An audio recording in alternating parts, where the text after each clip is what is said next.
Remembrance Day in Maidenhead.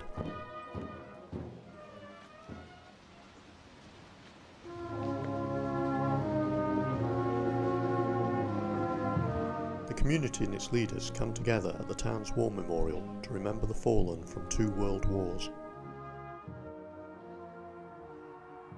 But 3 miles to the northwest, in Carpenters Wood at Burchetts Green, there is a much smaller memorial to 6 RAF airmen who died when their bomber crashed and exploded here early in the morning on the 18th of July 1944. There was only one survivor, the rear gunner, Canadian Sergeant Hugh Sloan. As he parachuted to earth, the scene must have been one of absolute devastation. The plane, LKQ, Q for Queenie, was a fully laden Halifax heavy bomber which would have been carrying around 4 tons of high explosive bombs, as well as around 8,000 litres of petrol. A field of oats was burning, and many houses and businesses in the nearby village were damaged. The fire brigade was soon on the scene, and Sergeant Sloan was led away. But who were the crew? What was their mission that day, and what went wrong? Because their bodies were never found, the 6 airmen who died are commemorated at the RAF Memorial at Runnymede. They came from Britain, Australia and Canada. The pilot, Flying Officer Viktor Starkov, was the oldest at 33. Born in Russia, his family emigrated to Australia.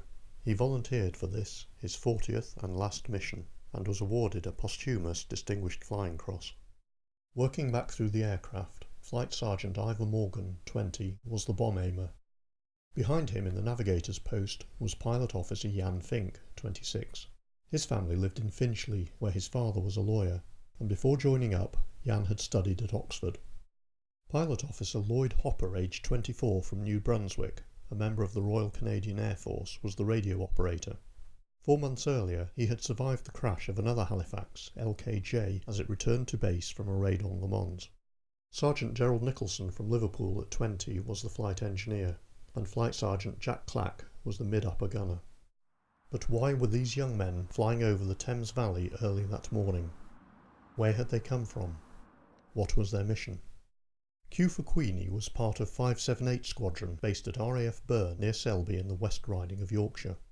Military historian Hugh Caudron has written a definitive history of the squadron, based at Burn Mark II. This describes life for the several hundred flight crew and ground staff who were based there with 578 Squadron between February 1944 and March 1945, under the inspirational leadership of Wing Commander David Wilkerson. Little now remains of RAF Burn, other than the runways, which are still used by the local gliding club. One needs a lot of imagination to conjure up what it must have been like for the ground crews who serviced the planes, the armourers who prepared and loaded the bombs and kept the machine guns working. The ground staff took as much pride in their award for maintaining the aircraft's engines as the aircrew did in their recognition for accuracy in their bombing. The bombing raids were demanding and dangerous work. In early 1944, the squadron was heavily involved with Bomber Harris's area bombing campaign against German cities. Bases like Burn all over the east of England were packed with Lancaster and Halifax heavy bombers flying almost every night to launch raids on German cities. Harris's area bombing strategy was controversial even at the time, but no one can doubt the bravery and heroism of the men and women who carried it out in the face of heavy losses. This campaign saw 578 Squadron fly 14 missions and lose 13 aircraft and 58 airmen. Through its existence, the squadron won 148 Distinguished Flying Crosses, 82 Distinguished Flying Medals, 2 Distinguished Service Orders and 1 Victoria Cross. Tactics shifted in the run-up to D-Day, and 578 Squadron spent much of their time attacking railway yards and gun positions to reduce the Germans' ability to rebuff the invasion. After D-Day, the focus switched to V-weapon sites in France, as the Nazis started to turn these missiles on London. For all this time, 578 Squadron flew Mark III Handley Page Halifax bombers, and Queenie was one of a batch delivered in early 1944 by the Ferry Works in Stockport. The planes were 21 metres long and had a wingspan of 32 metres. Earlier versions were powered by Merlin engines like the Spitfire, but the Mark III used 4 of the more powerful Bristol Hercules engines. These petrol engines took 50 minutes to lift a fully laden 30-ton plane to its cruising altitude of 20,000 feet. Cruising speed was about 375 miles per hour.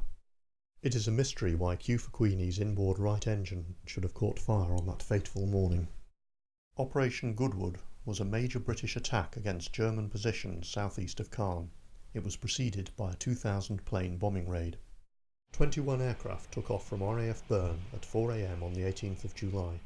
They were due to attack at 6:20 and should have been home for a late breakfast. As the planes approached Oxford, a fire broke out in queue for Queenie's starboard inner engine. Victor Starkov lost height and changed course to avoid built-up areas. The plane was last seen circling over Burchetts Green when it exploded in mid-air.